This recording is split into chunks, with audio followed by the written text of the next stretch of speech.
Okay. Welcome to Paranormal Palace Radio, where truth equals reality, and truth is often stranger than fiction. Hello everyone, welcome to Paranormal Palace Radio. This is your host, Royce the Redneck Radio Man, and joining me tonight is Nick Redfern, and he's got a new book out on the market called The World's Weirdest Places.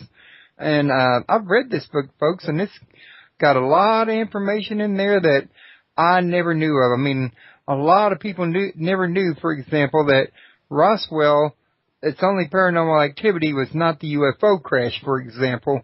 He goes into great detail in this book about a lot of places, some of them widely known that are for one type of paranormal activity or another, but he reveals the other paranormal activity that these places are known for as well, and it really makes for a very informative and a very entertaining book, and a real eye-opener. So, I also wanted to apologize real quick to everybody for the fact that I haven't had a show for the last couple of times around. I've had a lot going down. My host had disabled my page during my last two shows, said it was using up too much CPU, so I took my site down and I hosted it on my own laptop, and I had to go through a week's worth of configuration to do that. And I had my wife, her mother died in a car crash and her dad's in a coma, so I had to get her off and out of town to attend the funeral. So that's why I've been out of pocket. I do have the site right back up and running. I'm now hosting it. There's no way that anybody else can shut it down other than losing the internet signal or power, since I have full control now. Don't forget, if y'all want to call in and ask questions, the call-in number is 832-632-7904. And if you want to learn more about Nick Redfern, you can go to his site, www.nickredfern.com. And he's got a blog also, and I swear, every time Nick comes on my show, I think he says he prefers people to go to the blog, and every time I forget and I go back to his main site, and I'll get him to cover that again, and this time I'm going to try to make a note of it again. Nick, how are you doing tonight? Hey, Royce, doing good, thanks. I'm sorry to hear about all the tragedies and troubles you've had. Well, it's just one of those things, life does go on. You go through your easy parts, you go to your, rainy season, and then you put them all together and just keep on trucking, I think. Yeah, I guess. Well, I hope, things improve for your wife's and dad and whatever, so. Yeah, I hope he makes a full recovery. I really feel for him.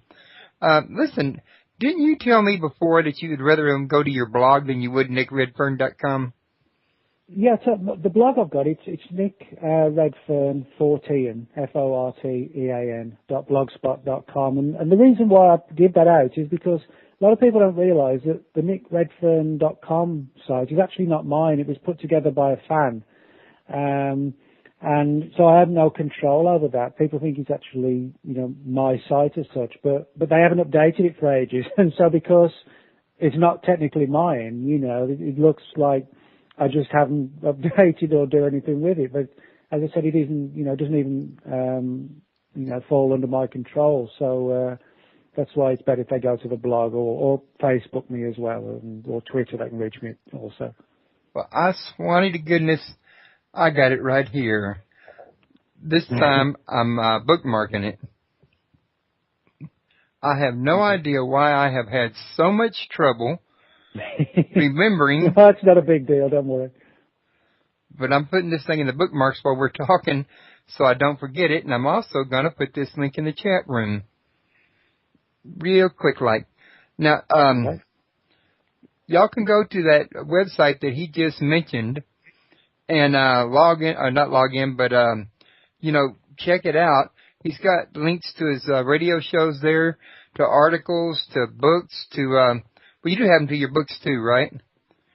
Yeah, there's links to the books, archived radio shows, and I usually update that blog at least once a day with articles or features or breaking news stories and things like that. So it's pretty much like a daily thing. Okay, good. y'all can learn a lot more about him, a lot more about what he does. Quite frankly, I don't know how you'd need to learn too much more because he's so active in the paranormal community. You might near had to have been around him more than once. He's continually going to, conferences. I had to stop and think about that word for a minute. And, radio shows, TV appearances, writing books. He's all over Amazon.com, and he's on Facebook. I'm pretty sure he'd love to have you like him over there. So I just don't see how anybody could just not, have run into Nick Redfern up to now that's, staying abreast of everything in the paranormal community. So, Nick, your latest book, want to give us an idea what your inspiration was for, writing down all this here, information that most people don't have? Well, basically, Royce, what it was that the publisher has done a series of books over the years, such as The World's Most Haunted Places, The World's Creepiest Places. There are two of them. And they asked me if I'd be interested in doing another one in the series under the title The World's Weirdest Places. And the reason they asked me was because there are sort of certain specific criteria they want, such as that you can write like 25 places that you're very familiar with, that you've been to, that you can provide photographs, and where the places can be shown to be sort of definitively weird. And so that's basically the theme of the book, to demonstrate 25 sort of weird hotspots around the world. Now, as you pointed out in the introduction, everybody thinks about Roswell and they think of the UFO case. Well, and of course, that's natural. But that doesn't necessarily mean that Roswell itself is weird. It just means that back in 1947, something strange happened there. But the place itself isn't necessarily, paranormal as such. But one of the criteria that I was sort of looking for with the book and the inspiration, as you brought that up, was the places around the world where it seemed that the area or the location itself was weird, not just one incident that happened there. So in other words, if you've got a small town where there'd been a famous UFO case and perhaps a lake monster sighting and a Bigfoot report and a bunch of haunted houses, then that kind of suggested that maybe it was the place and not just a one-off event that was strange. And I guess the best example is one that I specifically and deliberately didn't use in the book because it's been done to death, basically, and that's Point Pleasant, West Virginia, where the Mothman was seen in the 1960s. But also, there was a lot of UFO activity, poltergeist activity, Men in Black encounters, and it was almost like the area itself was a hotspot. And this sort of goes along with what John Keel used to call window areas, the idea that there could be sort of portals or gateways to other realms. All this weird stuff would come through. And I guess Point Pleasant's the best example. So it's sort of 25 weird places around the world that sort of broadly fall into that category of being definitively strange, I guess. Okay. Well, I know she went down a whole entire list, and, it was just really impressive to me. Now, one of the things I was reading that you wrote about was the schooner, the Carol A. Deering, and how the boat was found, but not the crew. And I was wondering, how many was on board when this here boat disappeared? That's about the Bermuda Triangle story. Right. That was Yeah. I should have made a note of that when I put the question down on the document. I apologize for that. That's right. I had to think for a minute exactly which one you were talking about. I'm actually not sure of the number of people, but I mean, it's one of these cases where, it's like a classic example of how time and again, we've got these reports over the years, where aircraft, where ships have vanished in one sort of specific location. Now, of course, somewhere like the Bermuda Triangle, it's difficult to sort of gauge where the perimeters are. It is sort of broadly, I do say broadly, sort of triangular shaped region that sort of extends through the western part of the North Atlantic, and then sort of South Florida, the Bahamas, Puerto Rico, and then back to Bermuda.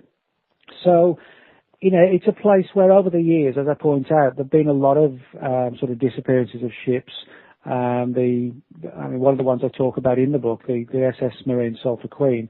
I know it was certainly in the dozens, you know, the people that vanished. And like a lot of these cases, what's intriguing is that very often, whether in plane crashes in the oceans or, you know, in relation to ships and boats, there's very often some sort of telltale evidence.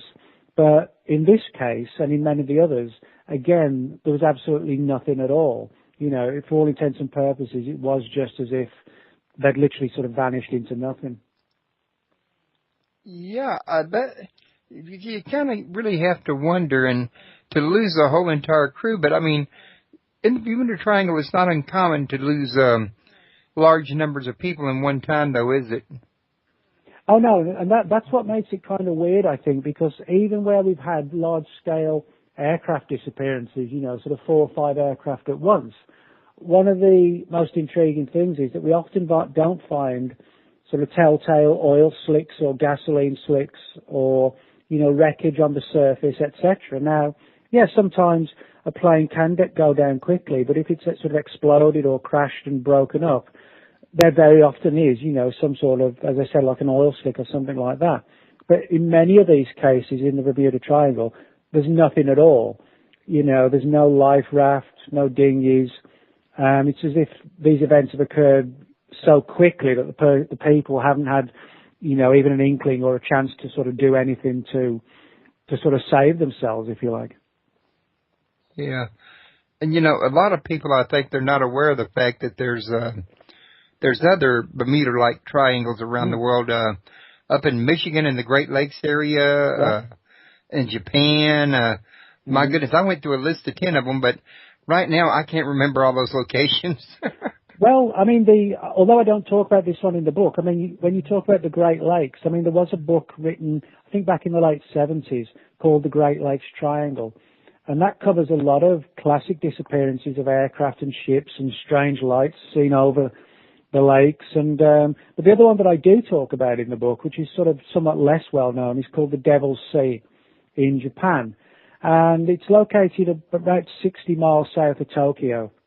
And Japan, of course, being a very ancient culture and people, they have stories of that area being weird, sort of going back to about 1200, 1100 AD. And even then, you know, they perceived the area as being strange because they lost so many ships, you know, like ancient galleons and I guess like the equivalent of almost like pirate ships as we would describe them today. And back then, you know, there was a lot of Japanese folklore about dragons. You know, that's why the Godzilla films were so popular. They were based on existing legends of how dragons had become incorporated into Japanese culture. And one of the very early theories, like 700-800 years ago, for the Devil's Sea and all these disappearances, was that they were being dragged down under the water by dragons. Now, of course, we know better today that, you know, dragons don't exist. But what's interesting is that the people of that era did know the place was strange and tried to sort of incorporate it into their folkloric beliefs of that period. So, you know, the sightings and weirdness there goes back pretty much 1,000 years now. Well, if you were asked what you think the perhaps strangest and perhaps hardest to explain disappearance in the Bermuda Triangle was, which one do you think you would choose? Well, I guess it's kind of predictable. I probably would say the whole Flight 19 saga of 1945 when 5 U.S. Navy Avenger aircraft took off from Fort Lauderdale, Florida, and headed out east to the Atlantic Ocean and basically just vanished and just never came back again. What we know for sure is that the entire crews on all the aircraft got confused and lost and disoriented. Didn't know where they were, even though, you know, they were flying out of a base that they were sort of well versed in flying from. They made a number of very odd statements about how the sky didn't look right, which is sort of intriguing, but in some senses baffling because they didn't sort of elaborate on what they meant by that, other than the sky just didn't look right. And also, they said the ocean and the small little kind of like atolls and islands, that they couldn't recognize the ones that normally they saw. You know, as if everything had somehow just got totally wrong. Now, the other big problem, of course, is it was almost like their common sense factors had gone away as well, because, if you're flying east from Florida, Florida being on the coast, of course, if you fly east, you're going to head out to the Atlantic. So if you're lost and you want to get back to the mainland USA, you just look at your compass until you turn west and then head back to land. And inevitably you're going to reach land. But they didn't even think to do that. And this is one of the things that often happens in cases in the Bermuda Triangles, where the person's mind seems to be affected as well as the aircraft or the boat. And eventually the ground personnel lost total track of them. The radio signals, the voice had just stopped coming through. So a number of aircraft were sent up, sort of rescue planes, to try and look for them. And on top of that, one of those planes disappeared as well, never to be seen again. So you had one rescue plane and the 5 original ones all totally vanished. Again, no crew members, no wreckage, no oil slicks, no gasoline on the ocean, nothing at all. And I think that case, more than any other, is probably one that has really kind of stood the test of time and sort of defined, what it means to have a disappearance in the Bermuda Triangle. Okay. Well, while we're still on the subject of the Bermuda Triangle, at least as far as your book goes, the one that, in my opinion, sounded the strangest was the Robert Ulmer flight, and, the way you described that. And I was wondering, why do you think his airplane might have acted so weirdly? And you might want to give a briefing to the listeners about what the story is on Robert Ulmer. Yeah, well, I mean, this is one of the, again, like a classic case that, in terms of exactly what happened or, or what didn't happen, we're sort of, I guess, to a fair degree, still kind of scratching our heads. But I mean, why this one, for me at least, sort of stands out more than any other, I think, is because certainly, like a lot of the other cases on record, it involved sort of credible military personnel. And this one was November 1943, Lieutenant Robert Ulmer. He was basically the captain of a B-24 aircraft flying around 9,000 feet over what today at least we call the Bermuda Triangle. And suddenly, out of nowhere, the plane sort of just plummeted just out of the sky. And this, again, is something that we get in a lot of these stories from the Bermuda Triangle, of sudden turbulence that comes out of nowhere and very often in clear skies, which seems to suck the aircraft down quite quickly. Now, they'd struggled to get the plane under control. The compasses were spinning wildly and everything was just going totally wrong. And eventually they were just sort of forced to, or they were going to plan, I should say, they were forced to parachute out the plane. But at the very last second, it sort of corrected itself in the sky. And this was actually after they bailed out, I should say, and continued on across the Gulf of Mexico, finally crashing into a mountain. So that was the big irony. They struggled for ages to control it, but when they jumped out of it, then for some weird reason, everything went back to normal. But what was interesting is that roughly 30-something years later, in 1976, Dr. Robert Rigby, he was the navigator on the Ulmer flight. He actually openly spoke out about how his feeling was that there was something very strange about the Bermuda Triangle, having sort of gone through it himself and been involved in this particular case. And he felt that there were some sort of energy forces in the area that possibly were leading to not just the compass malfunctions, but, the disorientation possibly even in the people themselves. So in other words, it was not necessarily, as some people suggested, UFOs kidnapping crew members and ships or whatever, but it was energy itself, whether a natural energy or an ancient technology. I mean, that's a different thing, but certainly it was an energy that was having an effect on the air crews and the aircraft themselves. Almost like a tractor beam, you might say? Yeah, something like that maybe, and, that sort of literally dragged things down into the ocean. I mean, that is one of the interesting things about all these stories about weird turbulence, is that, it's not like the sky turns black or there's any evidence or inkling that turbulence is coming, from people working the radars or the ground crews or whatever. It literally comes out of the blue and then is gone, and it's deeply violent. And also, very, very sort of localized to the aircraft itself, where they're clearly not seen evidence of bad weather or anything else around the vicinity of the aircraft. So when I'm riding in an airplane, the pilot comes on the speaker and says we're experiencing turbulence, it's not quite exactly as mild as he makes it sound. Well, I do a lot of flying, and you often get turbulence, but it isn't usually associated with just crazy compass malfunctions and the crew getting disoriented as well. But that is what happens, in a lot of these cases in the Bermuda Triangle. It's like everything goes hazy, not just the aircraft bouncing around the sky, it's a whole range of different things. Okay. Well, let's move on to the Berwyn Mountains UFO crash now.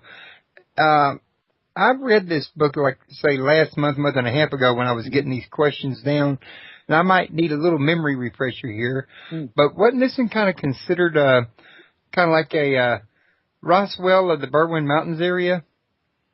Yeah, the Berwyn Mountains is a large mountain range in North Wales, and it sort of has a long history attached to it, going back centuries, a lot of ancient folklore. And this is one of the reasons why I included it in the book, because just before I get to sort of this sort of British Roswell, if you like, the Berwyn Mountains, they've been the site of sort of like a ghostly pack of wild supernatural hounds that were supposedly seen on a number of occasions crossing the skies. Kind of like a pack equivalent of like the hounds of the Baskervilles, like these blazing red-eyed hounds that if people saw them, then supposedly, death or tragedy would follow in the family. And that's sort of one of the biggest mythologies, if you like, or folklores attached to the Berwyns. And there's also like a Loch Ness Monster type story of a lake monster that lives in a nearby lake. The lake's called Lake Bala, and the creature's known as Teggy. And it's described as being some sort of like a large unknown fish of some sort, sort of 12 to 15 feet long possibly. And certainly there shouldn't be anything like that, living, in a Welsh lake anywhere. Nevertheless, people report it. Now, on top of that, we have, I guess, the most famous mystery of the Berwyns, which is the alleged UFO crash, which something at least occurred. We know that much. And it was in January 1974, actually January the 23rd. And a lot of the little villages on the Berwyn Mountains literally haven't changed, for a couple of centuries. They're, very much the old buildings that still existed back then. So a lot of these communities are quite isolated, no skyscrapers, big cities or anything at all.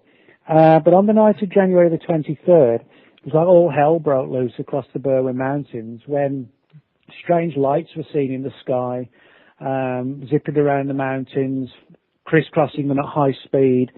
And shortly afterwards, there was this enormous sort of shudder, which suggested to a lot of the people that something had crashed and sort of slammed into the side of one of the mountains. And everybody came running out of their houses, and windows were broken, and, paintings fell off walls.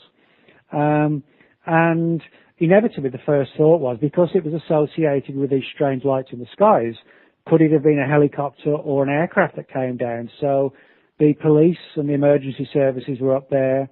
The British Army went up there and cordoned off a number of roads in case, there was something like an aircraft had crashed with a nuclear device aboard in a worst case scenario. And the Royal Air Force went up there with search and rescue aircraft and helicopters as well. So it was like a major maneuver to try and determine what had happened. So in other words, the British government and the military don't deny that something occurred, but their official story today is that the lights in the sky were actually sort of meteorites entering, I should say, the Earth's atmosphere, and that the presumed explosion on the mountainside was nothing stranger than a localized earthquake. Now, that is the official story, but it's kind of a little bit coincidental that we should have this meteorite shower and then an earthquake at the very same time in the same location. And on top of that, we've had, stories of the military cordoning off the mountain range. And since then, a number of retired military people have come forward talking about finding a lot of wreckage on the mountainside, and even in a number of cases recovering strange bodies, which were reportedly taken to a government establishment in the south of England called Porton Down. And Portendown is like the British equivalent of Fort Detrick in Maryland, where the government does research into like bacteriological warfare, exotic viruses and things like that. So, in other words, if you're going to autopsy alien bodies, the best place to take them is probably somewhere where they can be contained and studied by people trained to handle, potentially biological hazards and that kind of thing. So that's one of many reasons why this story of something crashing on the on the Burma Mountains has gained so much interest and just sort of refuses to go away over the years. That Portendown sounds an awful lot like maybe what you might consider a British Area 51. Well, in terms of what goes on there, it probably is. But I mean, the big difference is, of course, Britain's not a big place. You can drive past it as a distance for like half a mile away. But it's heavily sort of fortified to where you literally cannot get on the base. But, its origins actually go back almost 100 years now to the First World War, when a lot of research was done into sort of chemical warfare and gas attacks and that kind of thing. Then in the 50s, a lot of similar research to what the CIA was doing into like LSD and how it could affect the human mind and soldiers on the battlefield. A lot of that research was undertaken there. And then in later years, bacteriological warfare, chemical warfare, biological warfare, combating potentially lethal viruses. So, it's a very secretive and highly secure installation, which is sort of really at the cutting edge of, this sort of aspect of defensive warfare, if you like. But I don't have the book right in front of me right now, but I read another one of your books that you mentioned Portendown in, and I remember reading about it. I think it was a book about conspiracies. It might have been the book I did last year, Keep Out. Because I think it was Keep Out. Yeah. Well, I'll tell you why I mentioned it in there is because, and this covers like a completely different conspiracy, is that over the course of the last 10 years or so, a lot of people involved in the field of microbiology and the study of viruses died under very weird circumstances, where it was almost like accidents and suicides were murder, but made to look like accidents and suicides. And if you Google microbiologist scientist deaths, you'll find entire websites just dedicated to this subject from the last 10 years. And a number of these scientists who died in very close time frames, and in some cases close proximities to each other, physical, geographical proximities, all worked at Portendown at various points, or were connected to it. So, one of the theories is that somebody was trying to wipe out a lot of the elite microbiologists who were researching sort of manufactured and highly advanced viruses, which, could play a major role in future warfare. Well, yeah, I would imagine there would be people from other countries who would try to sneak in and do that. Well, that's one of the theories as to who it may have been, that there were sort of rogue, groups and people for hire, so to speak, who had their own agendas for getting rid of these people. And, they hired assassins who off the books, not sort of officially on anybody's payroll, but just sort of guns for hire, I suppose, who could make a murder look like a classic suicide or accidental death or whatever, Oh, yeah, and it happens regularly. Matter of fact, Clinton was accused of his staff was arranging that with some of the people that was supposedly investigating him. I don't know if you ever saw the Clinton Files. I think it was the name of the video, but we had a copy. I don't know what happened to it. No, I haven't seen that one. But, I mean, there are there's no doubt, a lot of weird deaths over the years, and certainly those microbiology ones. I mean, it's there's literally dozens of them now. People just don't realize how many, particularly between about 2001 and about 2006 was when these deaths were all at their peak. And, I mean, it was like one or two a month. Somebody had just a bizarre accident. Somebody else fell off a bridge. It's interesting. Somebody, was flying a glider, and it's for the first time ever, it just plummeted to the ground and crashed, and somebody else had a stroke. It's just like one after another. And in varying ways, they were all sort of interconnected with each other. Well, what grabs my attention is the time frame you're mentioning. It seems to me like right during that time frame, about 2005, 2006, is right when chemtrails and contrails were at a peak on the Google page listing. You could find websites with conspiracy theories about these chemtrails and contrails all over the internet back then. Yeah, I've got to be honest. I've never really done any research at all into chemtrails, but I mean, it's kind of like this subject, with the microbiologists, in the sense that there's an entire sort of subculture that focuses on this, and when you go looking, you can find sort of a tremendous amount of material. Oh, I ain't no doubt in my military mind. And the chemtrails, spraying that with an airplane overhead would be a great way to test out a newly created virus of sorts, but I mean, on your own people over that kind of, civilian populace like that, you wouldn't think they'd be doing that, but I guess you can't be 100% sure. Well, I've got to be honest, with the Porton Down stories, I mean, the sort of most prevalent theory is that we're talking about terrorist groups, not sort of people doing it to their own people. We are talking for the most part about sort of rogue Middle Eastern organizations that, have their agenda. That would make a lot more sense to me. Yeah. That does seem to be where it's all pointed at. But the problem is, it's who are they hiring to do it, and that makes it more difficult. It's kind of like with the Kennedy assassination.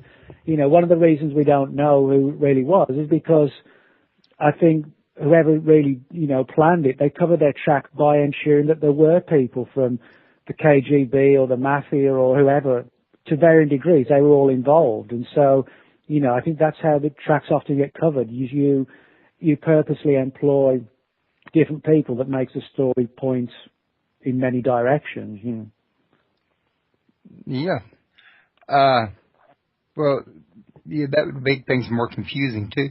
Exactly. One of the things I wanted to ask you though is, what's a Svokan? And that's another chapter in your book, I believe, Svokan. And this is another time that I should have made a better documentation about which, chapter and what I was referring to, but I'm hoping you'll remember. Oh, that's all right. Oh, yeah, sure. No, that's totally fine. I just totally forgot on the name of the ship. That was all, in the Bermuda Triangle, because there's so many of them. But no, the Svokan is a very sort of weird story. This comes from the Caucasus Mountains in Eurasia. And basically, again, like the Berwyn Mountains in North Wales, the Caucasus Mountains are sort of a hotbed of strangeness. A lot of not so much UFO activity like the Berwyns or even lake monsters, but the Caucasus Mountains, which are sort of between the Caspian Sea and the Black Sea, and actually the highest mountains in all of Europe. They've been the site of a lot of weird animals, if you like, or strange creatures. Everything from Bigfoot-type reports. The Bigfoot of the Caucasus Mountains is known as the Almasty, but it's described as like a large, hairy, humanoid creature, not unlike the Yeti of the Himalayas or Bigfoot. But the Svokan is basically, in simple terms, a vampire-type creature that is very well known not across all the Caucasus Mountains, but it's known in some of the smaller, isolated villages. And what's interesting is that most, if not all, cultures around the world have their vampire legends and tales attached to it. And now everybody thinks of vampires today are falling into two categories, kind of like the sort of watered down Twilight, type vampires, or they think of the more sort of, gothic rock star type vampires of true blood, if you like. And then there's people who think of, Christopher Lee and Bela Lugosi, from these sort of 50, 60-year-old movies, like a middle-aged guy with a cloak. But what's interesting is if you go back much further and, sort of 1,000, 2,000 years, most cultures did have stories about sort of blood-sucking creatures that would invade people's bedrooms in the middle of the night and, drain people of blood, or sometimes drain them of energy, like a psychic vampire. But most cultures, as I said, do have these stories, and certainly the Svokan of the Caucasus Mountains is sort of a classic example. And so, for that reason, and the very fact that the area itself is isolated, I think we have to sort of suggest that there probably was some sort of creature living there. And the reason that, the legends developed was because they were talking about some sort of real creature. Now, whether flesh and blood or paranormal, that's a bigger issue. It's described as like a creature that could shapeshift from, interestingly enough, from sort of like a hairy man like Bigfoot to like a beautiful looking woman. So it was like a shape-shifting creature, It's not a like huge a difference. werewolf. Yeah, exactly. So I'd take the second one, but knowing that she's a vampire probably wouldn't be a good idea in the first place. But, I think it's a situation where, because so many areas around the world do have these folkloric tales, which probably have been distorted over the years, and the Caucasus Mountains have theirs, I think we probably are looking at something genuine. But, what it is, we don't know. But again, on top of that, the fact that it's a shapeshifter, and most cultures also have stories of shape-shifting creatures. The most famous one, of course, is the werewolf, from man to wolf. But, for example, in India, you have stories of were-tigers, where humans can transform into tigers. So, in other words, again, there's sort of a rich history where all these different creatures seem to have like a crossover interplay aspect to them, and we find that quite extensively in the Caucasus Mountains. Right. Now, wasn't there some other paranormal activity going up in the Caucasus Mountains as well, or should I say weird activity? Well, yeah, certainly without doubt the most famous one is sort of the resident Bigfoot type creature, which is known as the Almasty. Now, or the Almas, that's the other name it's also used. Now, I mentioned they have sort of like Bigfoot type characteristics, which is true. But what makes the Caucasus Mountains even weirder is that there seems to be like two potential hairy man-like creatures in that particular mountain range. Now, it'd be amazing enough if there's one, even more amazing if there's actually two. And the reason I say that is because one of them is described as being, sort of typically like Bigfoot of North America or the abominable snowman of the Himalayas, in the sense that it's described as like a sort of a 7 to 8 foot tall, large and lumbering ape-like creature. But in other parts of the Caucasus Mountains, there are reports of creatures that sound suspiciously like something along the lines of Neanderthal man or Cro-Magnon man. In other words, primitive ancient humans that, are presumed to have become extinct, but that perhaps in isolated pockets where the landscape hasn't changed, for tens and tens of thousands of years, like the Caucasus Mountains certainly haven't. Could it be that we've got pockets of early man still living in some of these isolated areas? And certainly when you listen to the witnesses' stories, there doesn't seem to be any doubt that we are dealing with two significantly different type of animals, one very primitive and ape-like, and the other one primitive but more human. One's covered in hair, the other one is just like a wilder, coarse hair that you might expect to see in a wild man. So, that in it's, when you consider you've got two potential types of ancient humanoid, and you've got vampires and you've got shapeshifters as well, all on one mountain range, this sort of, although the phenomena are very different, you have got like a lot of intriguing parallels with the Berwyn Mountains in Wales, where, you've got a wide range of stuff going on these little, in and around, I should say, these little isolated villages on one key set of mountains. Right. But the one thing that I was just wondering when I was listening to you, though, is there any possibility that these two creatures are, say, related, like along an evolutionary scale? Perhaps there could have been genetic manipulation that advanced one beyond the other? Well, that is possible. I mean, over the years, there have been rumours about attempts to sort of create hybrid animals, in between sort of humans and apes. And as far as you're aware, that's never been successfully achieved, although there have been rumours. And certainly back in the 1920s, a very famous Russian scientist named Ilya Ivanov, he actually tried to do that. And for something like 6 or 7 years, he engaged in various operations to try and use sort of human sperm with ape eggs, etc., and vice versa. But it reportedly never worked. But as I said, there have been rumours that it might have worked once or twice, to sort of make subnormal, freakish ape men. But we thought if with applying that scenario to, the Caucasus Mountains, we're clearly not dealing with scientists, genetically tinkering with something or whatever. We would have to be talking about two creatures that were so genetically compatible that, we actually were able to mate with them. Now, to give you an example of how close you have to be to, in terms of genetics, there's never been, so far as we know, a successful attempt to mate a human with a chimpanzee. But the genetic makeup is actually 94% identical.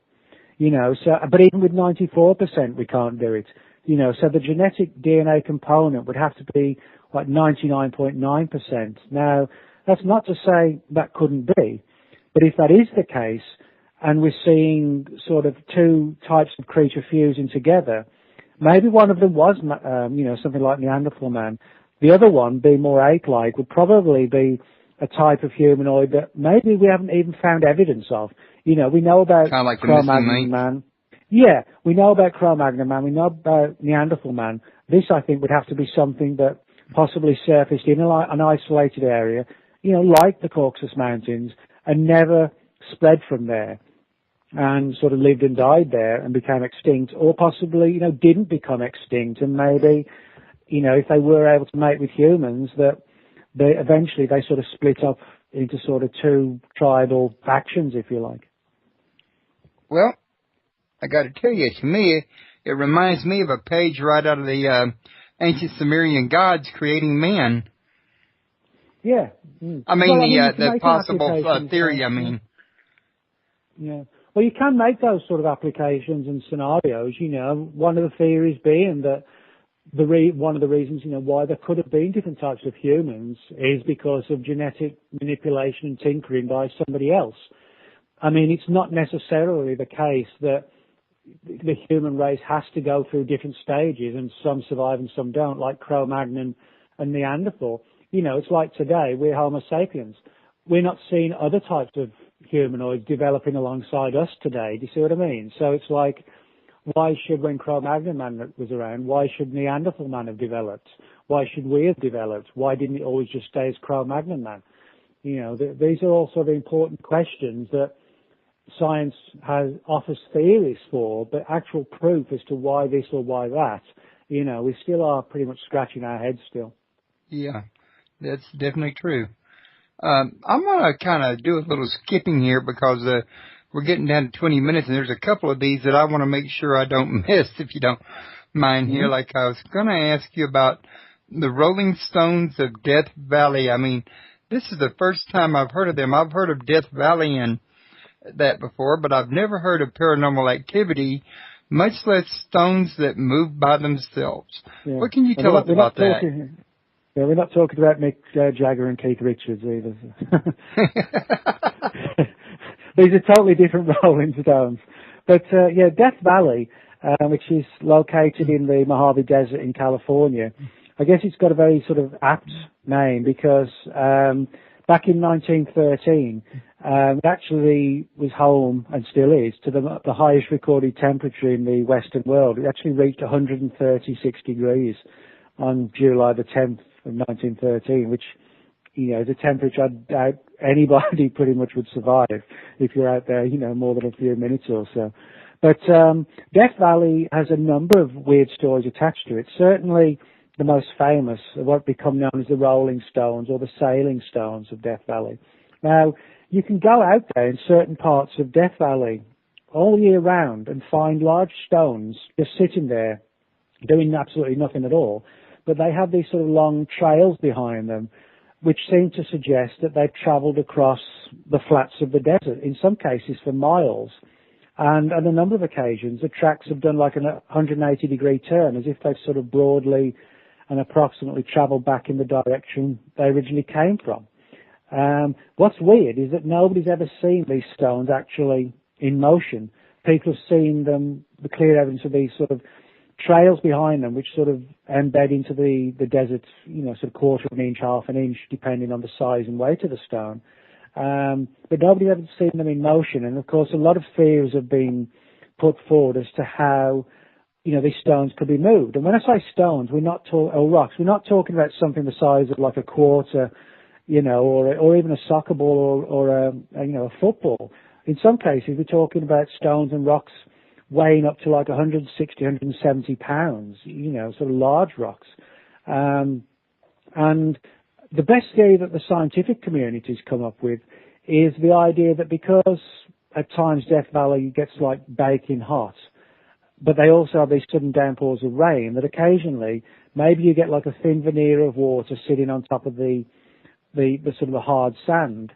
And then because a lot of wind whips through the valley, but if there's a stone there, that maybe the wind sort of whips around the stone and the stone kind of acts like a sail of a little boat, and this thin veneer of water allows it to sort of move along on like a sheen, and carries it along until the water dries up and it comes to a halt. Now, that theory is an interesting one, but it's let down by several things. One, countless scientific teams have been out to Death Valley to try and film these stones in motion, even using stop motion photography and things like that. They've never caught these stones and rocks in motion. And of course, when you've got a stone or a rock weighing in at like 160, 170 pounds, a lot of even experiments have been done, and nobody's actually been able to kickstart a stone of that weight in Death Valley, even when the ground's wet. They've actually sort of gone out there with huge fans to try and replicate the wind, and they just cannot kickstart something of that weight into motion. And so it remains very much a mystery. But, as I said, you can go out there and see the stones for yourself at any time. It's not like looking for a UFO or Bigfoot. They're there. But no matter how long people are out there, no one ever sees them moving. So that in itself is equally as big as the mystery itself, is why nobody actually sees these formations and these tracks created or seeing one of these things moving along on the floor. Yeah, that does sound pretty strange. I was just wondering, is there any other way that these trails could be made besides the stones moving? Well, not really. I mean, even the scientific community has expressed bafflement and said, well, this is pretty much the only way they can think of that it can be done, is sort of by wind and water, and the stones being slightly raised off the ground, and then, the wind pushes them along. But you would imagine that with all the experiments, all the expeditions out there, all the stop-motion camera footage, just once in sort of 60 years in experiments, why hasn't anybody ever filmed or even seen these stones in movement? And they've been able to confirm that these stones have been moving during the 60-year period? Oh, yeah. I mean, sometimes they're in the middle of nowhere, and there's no footprints around them where, that somebody would be standing at 6 inches to one side and pushing it along with their hands. That's the big thing. If these are pushed along by people when the ground was wet, you would see telltale footprints sunk into the sand as well, but there's nothing. There are no marks anywhere around the stones to suggest any people have been there, other than where the actual stone is sitting, and the people have walked around that. But for the half mile or mile or whatever trail, there are no prints at all. There's just this long line, how the indentation in the sand from the stone, that's all there is. Wow. That is a very big toughie. One of the things I would have to wonder about is, does anybody have any way of knowing about roughly how often they move or what time of year, or is it a seasonal thing, or? Well, actually, that's a good question. There actually isn't sort of a consensus as such on the time of the year. But what we do know for sure is that most of the reports are found in the summer, but then studies were found that most people like to go out to Death Valley in the summer, when they've got time off work, perhaps holidays, they go out for a Sunday afternoon picnic. So in other words, it may not necessarily be relevant that more are found in the summer. It may just be more people are there than when it gets actually pretty cool, during the winter time. So there'd be no way of knowing. Hey, when it gets cold really, during the winter, does it ice over? No, it actually doesn't. Not there, because the storms actually come more in the summer, but in the winter it's just stone cold. So you actually haven't got sort of a lot of really thick, dense ice that turns to water and then, turns back to ice and the stones are sort of sailing along on the ice. It was an idea. Again, I mean, it's an interesting idea, and maybe it will one day be explained by some scientific method or means. But again, the big challenge for everybody is why no one's seen them moving. That really is the biggest sort of baffling thing of all. Well, I got to tell you, it's got my curiosity, and I'm going to look into it a little bit more myself and see if I can come up with any other ideas. Not that I'll come up with any answers, you might be the one who solves it. You never know. But the idea Somebody here is probably will one day. It's the search is where all the fun's at. Yep. But this is one I want to make sure we don't run out of time for. I mentioned it at the very beginning of the show. It was your trip to Roswell that ended with surprising results that had nothing to do with the Roswell crash. Y'all had a little seance. Was that at Wright-Patterson Air Force Base, if I remember correctly? I read in that book. No, Wright-Patterson's in Ohio at Dayton. This was at the old Roswell Army Airfield in New Mexico. Okay. You mentioned at the beginning about Roswell. Well, Roswell, the reason I included it in the book is because a lot of people don't realize how many hauntings there are in Roswell. The old county courthouse, for example, where back in the late 19th century, a lot of hangings took place there. We're in the part of the place where they had the hangings of murderers and people like that. There's a lot of ghostly activity today. There's a large area of orchards in Roswell, and there's a lot of ghostly and spectral activity reported from there. But certainly the most compelling story comes from what used to be at least, the old Roswell Army Air Force Base Hospital. Now, according to the UFO crash story, when the bodies were recovered in the desert, they were taken to the old hospital for storage, and possibly even one or two may have been autopsied before being flown out, supposedly to Wright-Patterson Air Force Base, as it's called today. But the old hospital was pulled down years ago, back in the 60s, and today it's called the New Mexico Rehabilitation Center. It's a new sort of brick building. The old one was an old primitive wooden building. But where the new building stands today is on the foundations of the old hospital. And a number of the nurses who I interviewed in 2005, I went out there with Jim Mars and Josh Warren, who's a famous paranormal author from North Carolina, and went out there and basically went to where it was the old hospital, if you like, and spoke to the nurses at the rehabilitation center. And they told us how they'd seen these sort of strange, in essence, like ghostly forms of the bodies found at Roswell, as if, even they had souls of some sort and were sort of tied to that area. People talk about human souls. The nurses were talking about seeing, for all intents and purposes, like alien souls.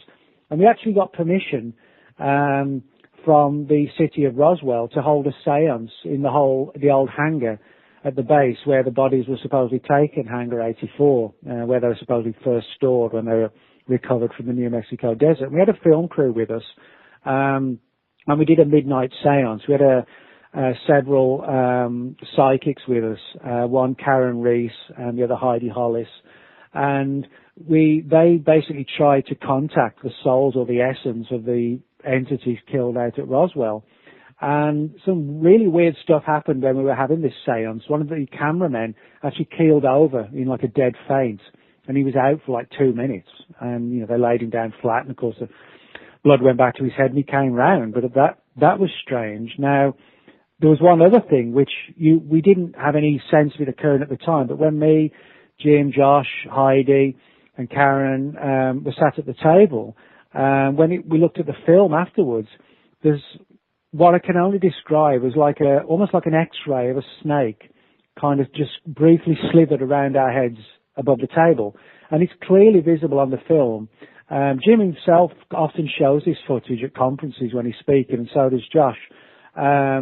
Unfortunately, I don't have a copy myself, but they often show it. And the best way I can describe it is, you imagine if a snake was laid out on a table and X-rayed, and you would see the interior of the snake. That's what it looked like, and it briefly coiled around the top of the table and then just vanished.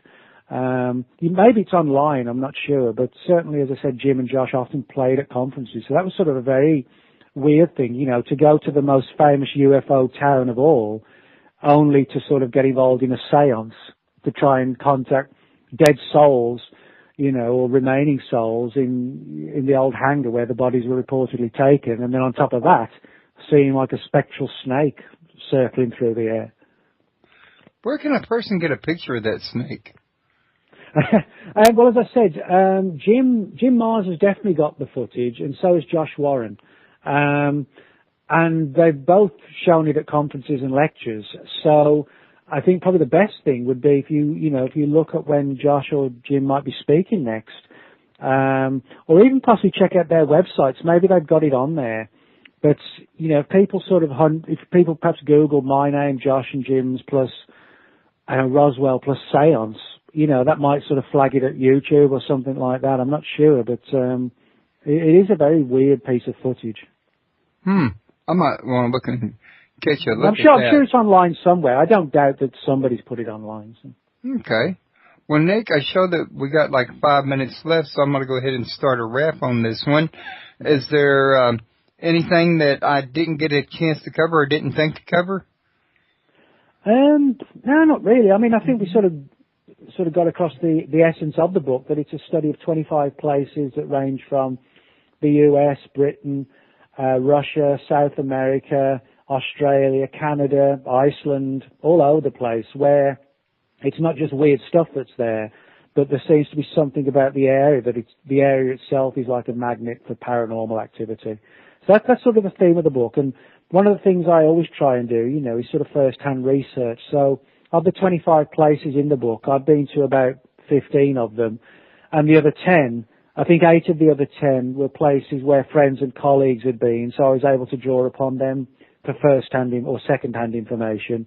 So that just left literally only about 2 out of 25 places where, you know, I was reliant on outside sources. So, you know, I tried to, you know, bring to the table brand new information that was, you know, obtained first-hand or at the very most second-hand, but from friends and colleagues.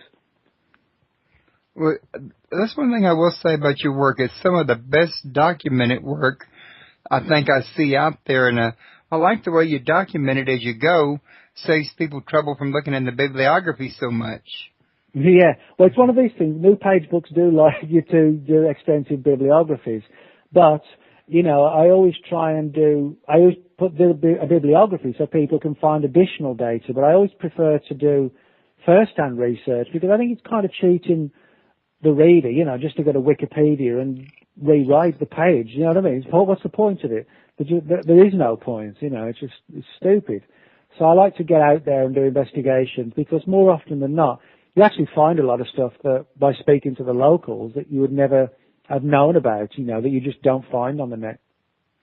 That's definitely true, which is one of the reasons why your book has information that you don't find in other books, I'm quite sure.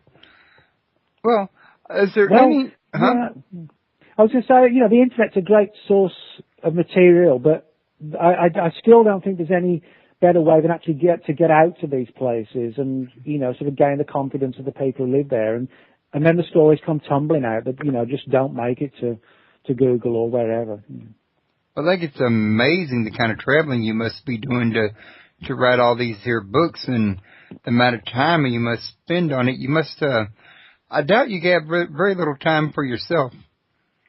Well, you know, I actually do because I'm somebody who sort of treats it like in terms of hours, like a job. I like to sort of work. I start sort of 7:30, 8 in the morning and go until 5 or 6, Monday to Friday, and I stop then at night. You know, I have a normal social life like everybody else, and same on weekends. For the most part, unless I'm like tonight, I'm doing a radio. You know, I sort of stop at 5 or 6. As I said, normal time, normal life in the week, and then weekends I totally take off.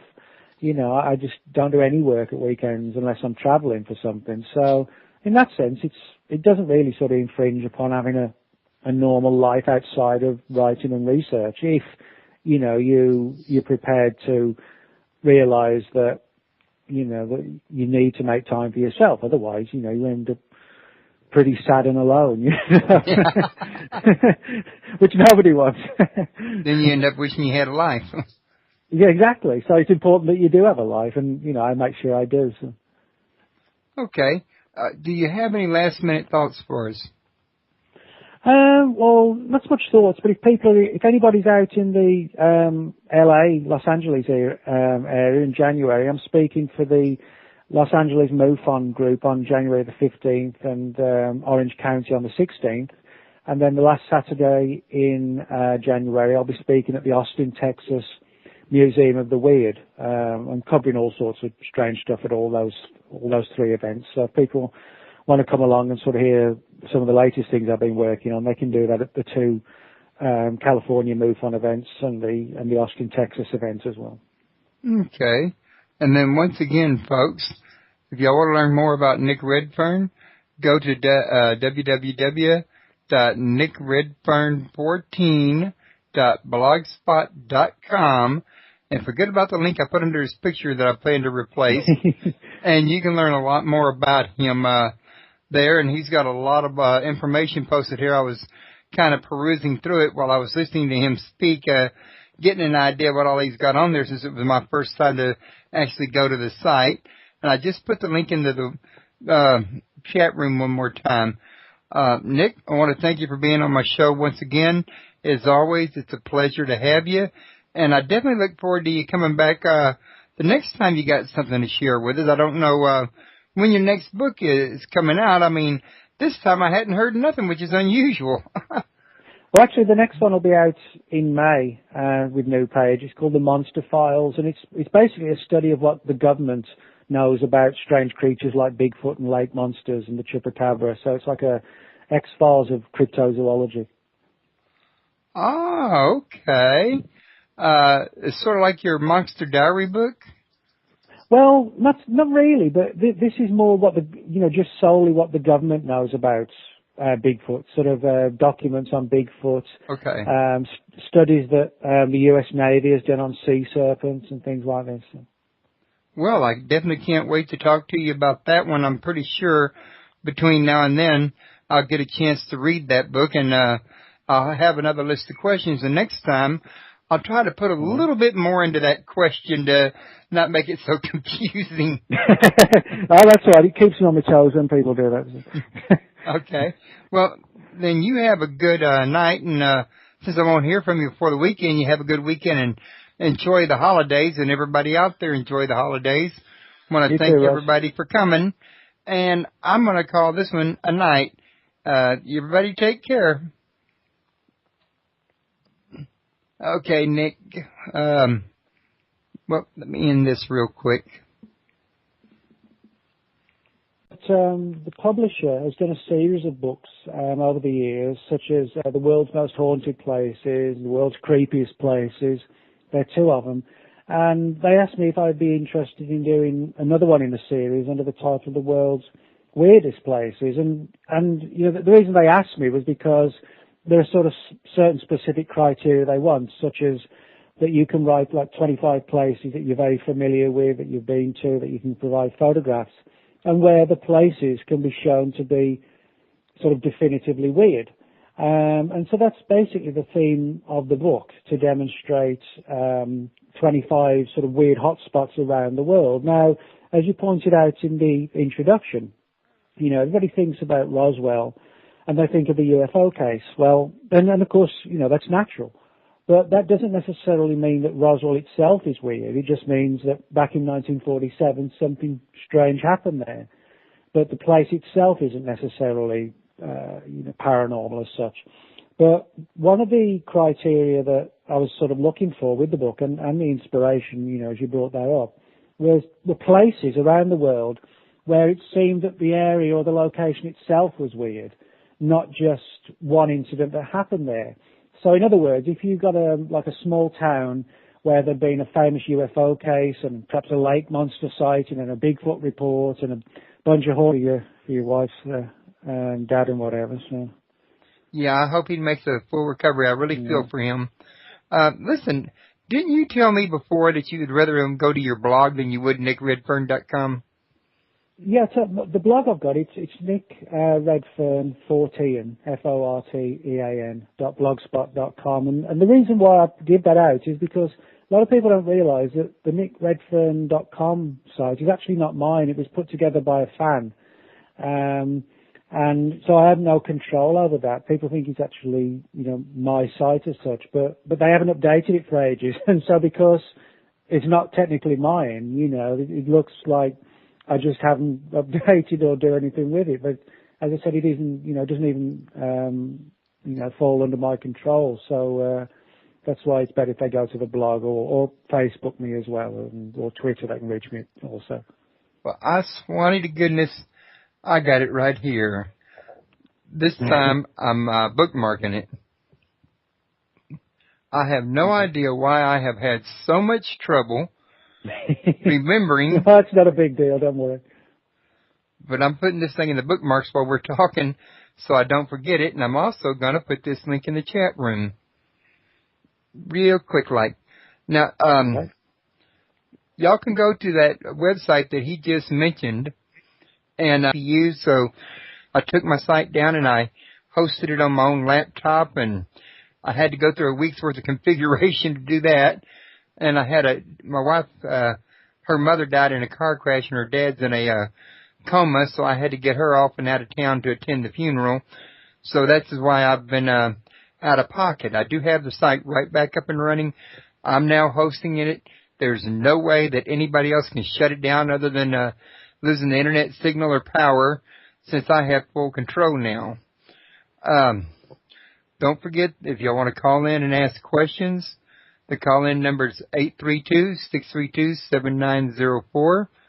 And if you want to learn more about Nick Redfern, you can go to his site, www.nickredfern.com. And he's got a blog also, and I swear, every time Nick comes on my show, I think he says he prefers people to go to the blog, and every time I forget and I go back to his main site, and I'll get him to cover that again, and this time I'm going to try to make a note of it again. Nick, how are you doing tonight? Hey, Royce, doing good, thanks. I'm sorry to hear about all the tragedies and troubles you've had. Well, it's just one of those things, life does go on. You go through your easy parts, you go through your, rainy season, and then you put them all together and just keep on trucking, I think. Yeah, I guess so. I hope, things improve. Not log in, but, check it out. He's got links to his radio shows there, to articles, to books, to, well, you do have them to your books too, right? Yeah, there's links to the books, archived radio shows, and I usually update that blog at least once a day with articles or features or breaking news stories and things like that. So it's pretty much like a daily thing. Okay, good. Y'all can learn a lot more about him, a lot more about what he does. Quite frankly, I don't know how you'd need to learn too much more because he's so active in the paranormal community. You might near had to have been around him more than once. He's continually going to, conferences. I had to stop and think about that word for a minute. And, radio shows, TV appearances, writing books. He's all over Amazon.com, and he's on Facebook. I'm pretty sure he'd love to have you like him over there. So I just don't see how anybody could just not, have run into Nick Redfern up to now that's, staying abreast of everything in the paranormal community.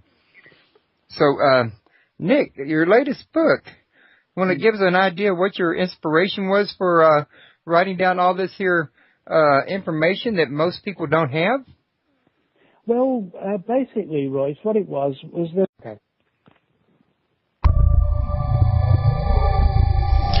Welcome to Paranormal Palace Radio, where truth equals reality, and truth is often stranger than fiction.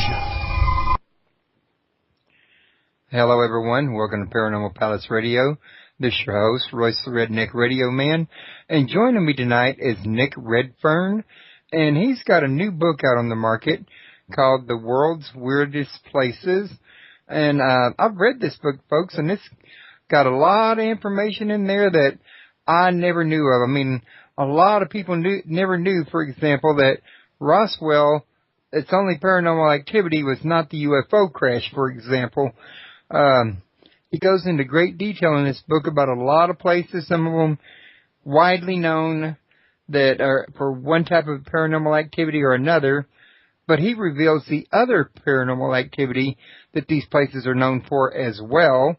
And it really makes for a very informative and a very entertaining book and a real eye-opener.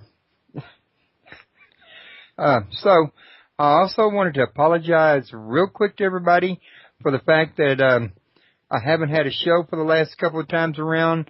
I've had a lot going down. My host had disabled my page during my last two shows, said it was using up too much